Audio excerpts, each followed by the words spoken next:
जो पूंजीपति है वो सब चीज़ों को कंट्रोल करते हैं। वो सिर्फ प्रशासन को कंट्रोल नहीं करते हैं, मंडियों को कंट्रोल नहीं करते हैं, वो शिक्षा जगत को कंट्रोल करते हैं। वो बौद्धिक जो नियंत्रण करने के लिए पूरे मीडिया उन्हीं के हाथ में है।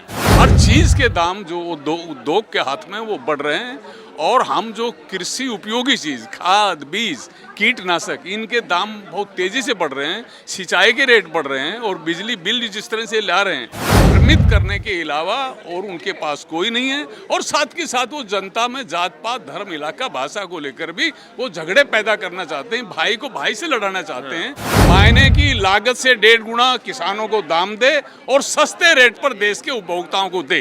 तो हमारा पीडीएस की जो मांग है वो एमएसपी के मांग के साथ जुड़ा हुआ है। हमारा मांग नहीं है, हमारा हक है और यह हक हम लेकर रहेंगे।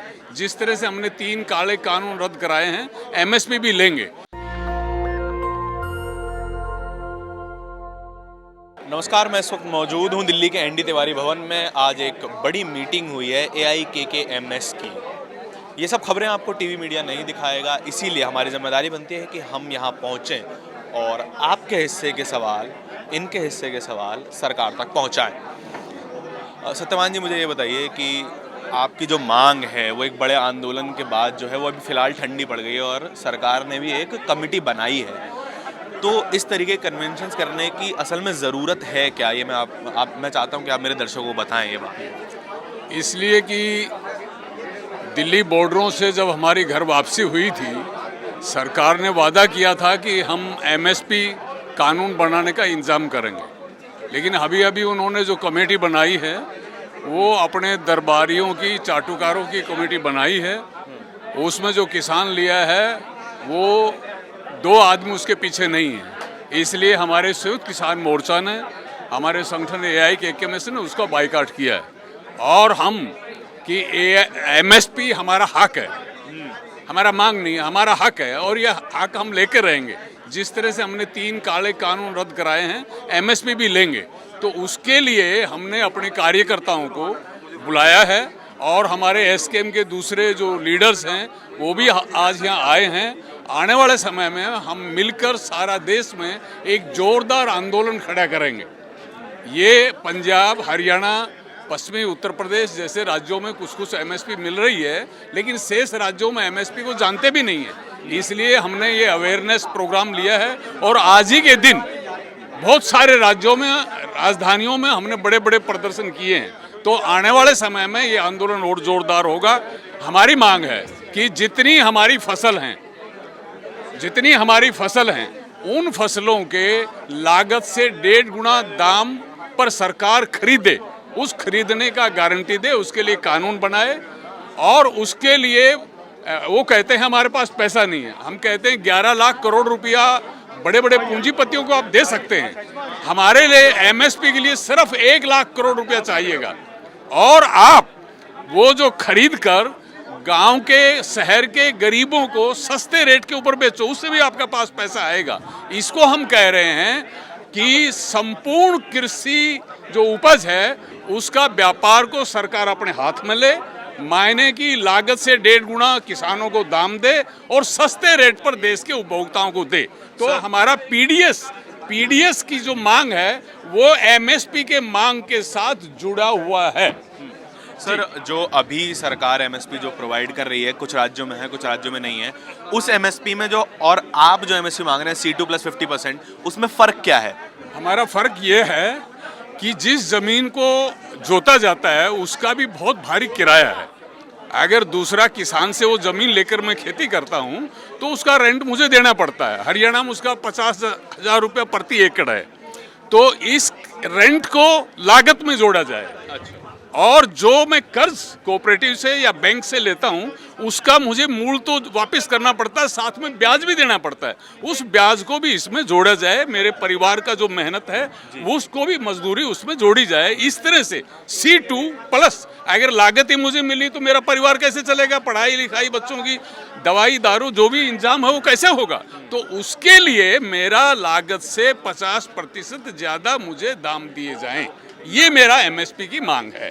सर सरकार के काफ़ी सारे वादे हैं। वो कहती है कि 2022 तक हमने किसानों की आय दुगनी कर दी है। काफ़ी किसानों को भी वो लेके आते हैं अपनी मीटिंग्स में, और वो किसान अग्री करते हैं कि हाँ, हमारी जो है वो आय दुगनी हो गई है, और किसान सम्मान निधि है, फसल बीमा योजना है। ये सारी चीज़ें दिखा के ये सरकार कहना चाह रही है कि हम किसान विरोधी नहीं है, किसान के समर्थक हैं।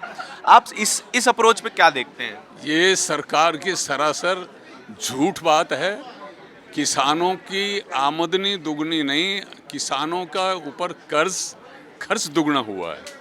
जो 450 रुपये का हमारा डीएपी का बैग था वो 950 किया, और आज 2250 रुपया उसका दाम है। डीजल के दाम बढ़ रहे हैं, हर चीज़ के दाम जो उद्योग के हाथ में वो बढ़ रहे हैं। और हम जो कृषि उपयोगी चीज़, खाद, बीज, कीटनाशक, इनके दाम बहुत तेज़ी से बढ़ रहे हैं। सिंचाई के रेट बढ़ रहे हैं, और बिजली बिल जिस तरह से ला रहे हैं, तो ये हमारा पढ़ाई का खर्चा, दवाई का खर्चा, ये तमाम जो घर गृहस्थी का खर्चा इन्होंने बढ़ा दिया है।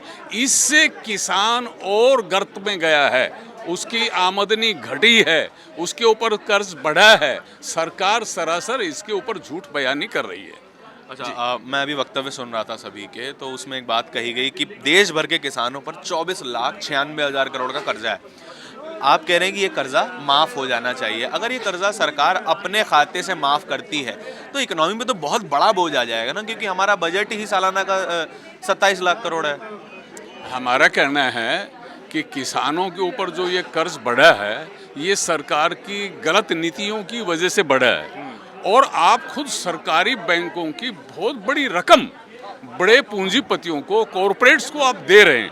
11 लाख करोड़ रुपया अभी आपने दिया है, और हर साल जो कॉरपोरेट के ऊपर टैक्स था 35% था, आप उसको 5% पर ले आए, तो अरबों खरबों रुपया आप उनको दे रहे हैं। लेकिन 130 करोड़ जनता, जिसमें किसानों का बड़ा हिस्सा है, उसके लिए आप कुछ नहीं देंगे। तो ये किसानों को, आम जनता को भ्रमित करना है। भ्रमित करने के अलावा और उनके पास कोई नहीं है। और साथ के साथ वो जनता में जात पात, धर्म, इलाका, भाषा को लेकर भी वो झगड़े पैदा करना चाहते हैं, भाई को भाई से लड़ाना चाहते हैं, ताकि ये किसान आंदोलन जो बॉर्डरों पर हुआ था, अब ये किसान आंदोलन सर्वभारतीय पैमाने पर होगा, और इस सरकार को झुकाएगा, इस देश के कॉरपोरेट्स को झुकाएगा, और अपनी मांग को अदा करेगा। अच्छा, आखिरी सवाल मेरा ये है कि आप मीडिया की भूमिका को किस तरीके से देखते हैं कि पहले आपने आंदोलन किया तो आपको आतंकवादी, खालिस्तानी और राजनीतिक संगठन बता दिया। अब आप इस लगातार किसानों की दिल्ली में मीटिंग्स हो रही हैं, कोई मीडिया, कोई भी अखबार इस चीज़ को दिखाने को राज़ी नहीं है, खबर लिखने को राज़ी नहीं है। तो ये मीडिया का किस तरीके का रवैया है, उस पर आप क्या सोच रहे हैं? बात ये है कि हम जो कहते हैं कि देश में पूंजीपतियों का राज है, इसका मायने है कि जो पूंजीपति है वो सब चीज़ों को कंट्रोल करते हैं। वो सिर्फ प्रशासन को कंट्रोल नहीं करते हैं, मंडियों को कंट्रोल नहीं करते हैं, वो शिक्षा जगत को कंट्रोल करते हैं। वो बौद्धिक जो नियंत्रण करने के लिए पूरे मीडिया उन्हीं के हाथ में है। बड़े बड़े जितना अखबार है, जितना टीवी चैनल्स है, और दूसरे जो भी माध्यम है, वो उन्हीं का हाथ में है। यहाँ तक कि इंटरनेट का जो रेट है वो भी उनका हाथ में है। तो उसके ऊपर कब्जा करके वो, जिसको हम, उनका गोदी में जो बैठा मीडिया है, वो प्रचार कर रहा है। कहीं चित्ता की बात कर रहा है, कहीं फलां की बात कर रहा है, किसानों की, आम जनता की बात नहीं कर रहा है, शिक्षा की बात नहीं कर रहा है। तो ये गोदी मीडिया है जो पूंजीपतियों के कंट्रोल का है, जो पूंजीपतियों का नहीं। लेकिन जो, जैसा हमारे देश का आज़ादी की लड़ाई में गणेश शंकर विद्यार्थी जैसे और दूसरे जो महान पत्रकार और बुद्धिजीवी जो हुए, आज भी गरीबों के बीच में से गरीबों की संतान सोशल मीडिया के माध्यम से हमारी आवाज़ उठा रही है। हमारा किसान आंदोलन सशक्त नहीं हो सकता था अगर हमारा सोशल मीडिया जो है, जो गरीब परिवारों से निकल के आए हैं, वो हमको मदद नहीं करते, और सरकारी जो प्रचार है उसका भंडाफोड़ नहीं करते। बहुत धन्यवाद जी। ये सत्यवान जी थे। हर बार हम इनसे जब भी बात करते हैं तो किसानों की, मजदूरों की, इन सभी की जो है वो बातें और मांगे वो बड़ी मुखरता से रखते हैं। टीवी मीडिया ये सवाल आपको नहीं दिखाएगा, टीवी मीडिया आपको इस तरीके कन्वेंशंस नहीं दिखाएगा, क्योंकि ये सभी उनके एजेंडा में, उनके नैरेटिव में फिट नहीं होते हैं। इन्हें सिर्फ और सिर्फ वो तस्वीरें पसंद आती हैं जो भारत की सरकार को पसंद आती हैं। असल में मीडिया और सरकार की पसंद एक ही हो गई है, एक ही तरह की खबरें हो गई हैं, एक ही तरह का डेटा, एक ही तरह का जानकारी। जो इस देश को या तो बांटे या फिर चकाचौंध में दिखाए। आपको कुछ दिनों से, पिछले 7-8 दिनों से चीते की खबर रोज़ाना दिखाई जा रही है, लेकिन जिस जंगलों में वो चीते छोड़े गए हैं और उन्हीं जंगलों में रहने वाले आदिवासियों की क्या हालत है, वो ये मीडिया आपको नहीं दिखाएगी। पूरी बातचीत आपको कैसी लगी हमें कमेंट सेक्शन में ज़रूर बताइएगा। कैमरे के पीछे मेरे साथी आशीष के साथ एनडी तिवारी भवन से धारण की रिपोर्ट। धन्यवाद। नेशनल दस्तक की आपसे गुजारिश है कि अगर इसको बचाना चाहते हैं तो नेशनल दस्तक को सब्सक्राइब करने के लिए रेड कलर के सब्सक्राइब बटन को दबाएं, फिर बेल आइकन की घंटी दबाएं। नेशनल दस्तक को बचाने के लिए बहुत जरूरी है कि हर खबर को शेयर करें, लाइक करें, कमेंट जरूर करें।